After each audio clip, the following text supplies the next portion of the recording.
you feel negative emotion, the first thought you want to have is, am I going to put up with this? Why do you put up with sadness? Why don't you do something about it?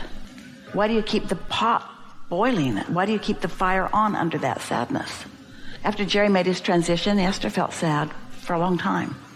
She had dinner one night with a friend whose wife had made her transition, and they were talking for a long time with each other over this meal. And he said, you know, sometimes I think I just feel so damn sorry for myself. And Esther thought, oh, crap. That's exactly what it is. I'm just choosing to feel sorry for myself. I'm comparing what was to what is. I'm comparing what I wanted to what is. It's just misuse of your ability to focus. That's all sadness is. It's just sloppy thinking. It's not assigned to you. It's not necessary. It's just something you're putting up with unnecessarily. We don't want you to put a happy face sticker over the gas gauge on your car because it's troubling to see you have no gas. It's good to know where you're at. So we're not encouraging you to not be aware of your feelings. We're just asking you to be aware of them and know for sure you can improve them, and to let that be the thing that matters to you more than all other things put together, because that is what tending to your point of attraction is. You got a vortex full of wonderful things, and if you're not tending to the way you feel, then you have no control over your relationship with any of those things. You can't control what anybody else does or what anybody else thinks, singular or groups or national or worldwide. You can't control the behavior of anyone. You can control one thing and one thing only, and that's your relationship with your inner being, which is what your emotions or feelings are indicating to you. So when something didn't go the way you wanted it to, at very deep levels, you know, something's really jacked up here. I'm supposed to feel good, and my life is supposed to go the way I want it to. And then you get defensive and you try to explain, well, why that happened, how that came about, who was involved in it, what happened, what went wrong. And we say, we love you so much, but blah, blah, blah, blah, blah, because none of that is taking control of the way you feel. That's just giving a historical documentation of what is, and there's a whole lot going on. It's just stupid to be sad. There's just no reason for it. It's like giving up everything that you want by choosing a subject to feel sad about. And you know what feeling sad is? Feeling sad is you looking at it different than your inner being. You see, when you're in sync with your inner being, you are fully funded with energy and clarity and vitality and all the things that you consider to be life-giving. And when you're not in sync, you feel a withering. And so the not in syncness is thinking contradictory to what your inner being thinks. So 100% of the time that you are feeling negative emotion, no matter how justified you've practiced yourself to be, or how justified your society has helped you practice yourself to be, when you feel negative emotion, it means for sure you are looking at this differently than your inner being is looking at it. Because if you were looking at it like your inner being is looking at it, you'd feel joyous in the moment. So let's choose some doors. We've been teasing about these doors all day today. So let's start there. My mother lives down the street from me, and she's 10 years into advanced Alzheimer's. And how does somebody not feel sad about that? She's diminished from what she used to be. I feel very sad about that. That's the first door. And it feels terrible, so let's do something about it. Because you have control about the way you feel, so let's do something about the way you feel. So let's try to find another door. My mother is in her 10th year of disease, and I can't do anything about it, so I guess I'm just going to have to give in and accept it. Well, it's a slight improvement, and it is an accurate statement, but it still feels sucky, doesn't it? So let's choose another door.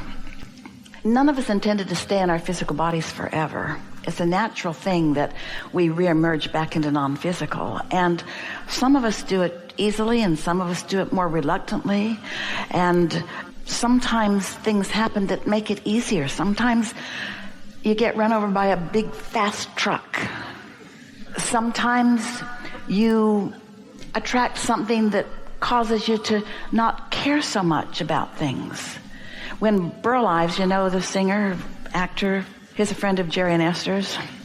When he made his transition, they'd been there visiting. Esther could feel that it was unfolding and felt it in the moment that it happened. And it was euphoria beyond anything Esther had ever experienced before. She felt release, relief, happiness, big time.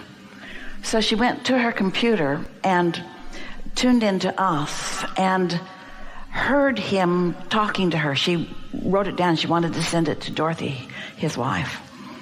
And Burl said, "Hey, kid, it's just like Abraham said." Esther said, "Thank God." He said, "You caught me fast, didn't you?" Esther said, "Yeah, I've been tuned to you."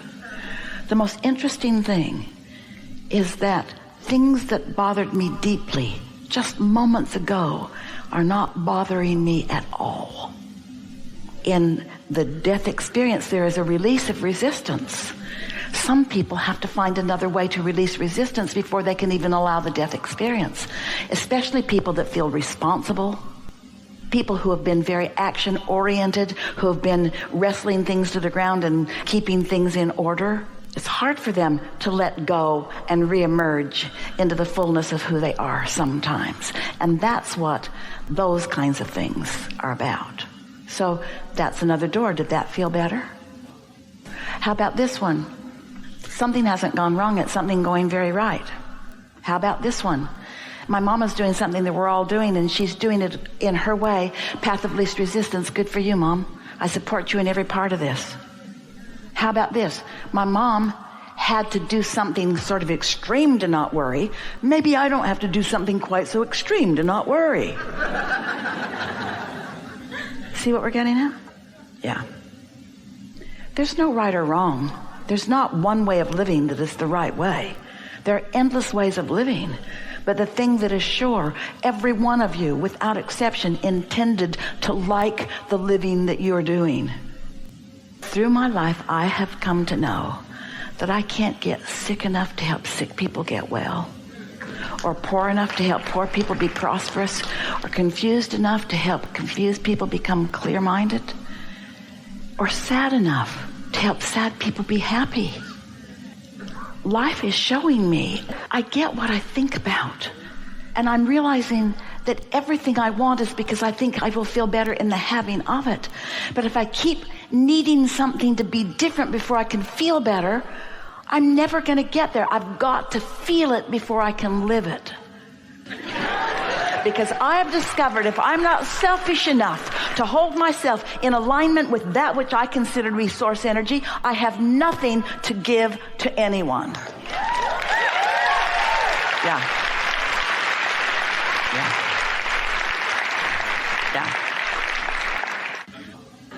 My mother and I had an agreement that we would never feel sad over the choices that the other made.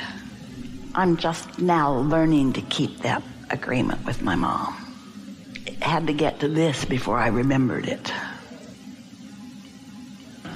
We want to interject something here, because if you can hear this, it speeds things up for you. That distance between where you stand and where you want to be can be shorter. So consider this. Everything is about focus. The law of attraction responds to the vibrational frequency of your attention, of your meaning, of whatever it is you are flowing. Your emotions match it to help you to understand that. If you've been listening to us for a while, you get all of that. But this is the point that we want to make right here. Yes, when you focus and keep attention on something, it's going to come to more manifestation and more and more and more and more. Oh, we're pausing for dramatic effect because we really want you to hear this.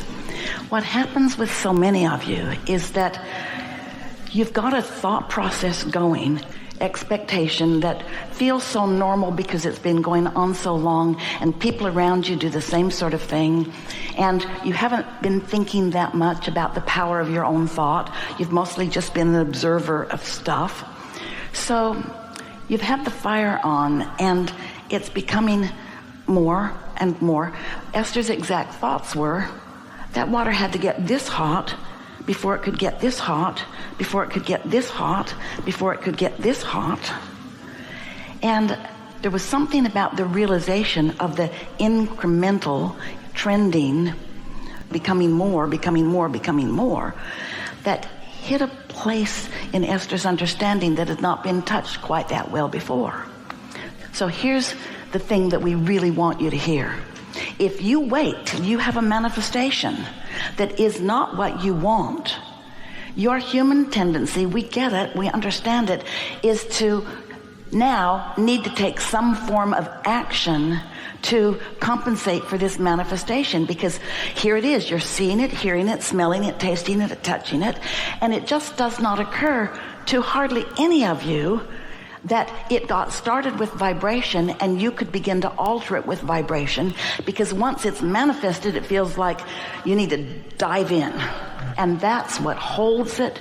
It's what slows the turnaround, because you could have a manifestation that is unwanted. It wouldn't matter what it is, really. It would not matter what it is. And you could say, oh, whoops. Didn't mean to do that. Wasn't paying attention. I think I'll do something else now. Then you could just take a new pot with some new water and put it on a new fire and turn it on, and it would start becoming what you want it to become. But you don't do that because you got this pot to deal with. And you deal with that pot with action, with thoughts that feel like concern and injustice and victimhood and so if we could just convey, and you could really get that every thought has power and every thought will grow in its power, and you have the ability to focus without contradiction, and you could get a whole lot more of what you want a whole lot faster if you just understood that and were willing to remove your attention from unwanted rather than wrestle it to the ground and kill it.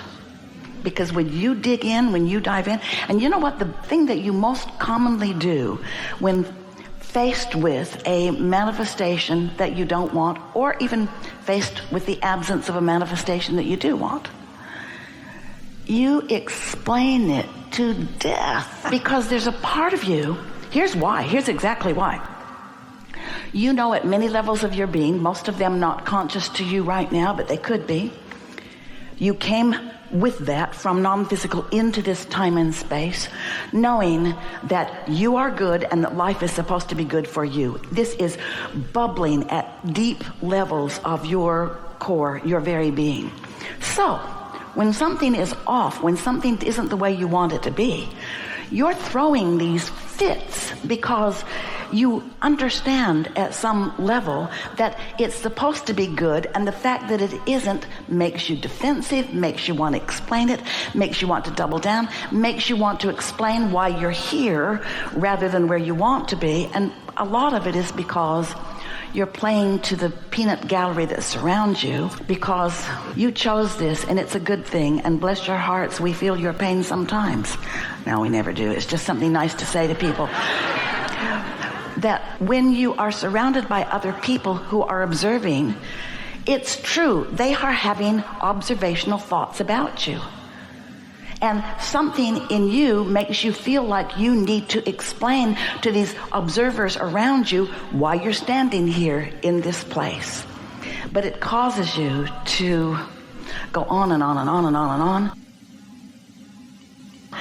Law of attraction will bring you whatever it is that you're offering vibrationally.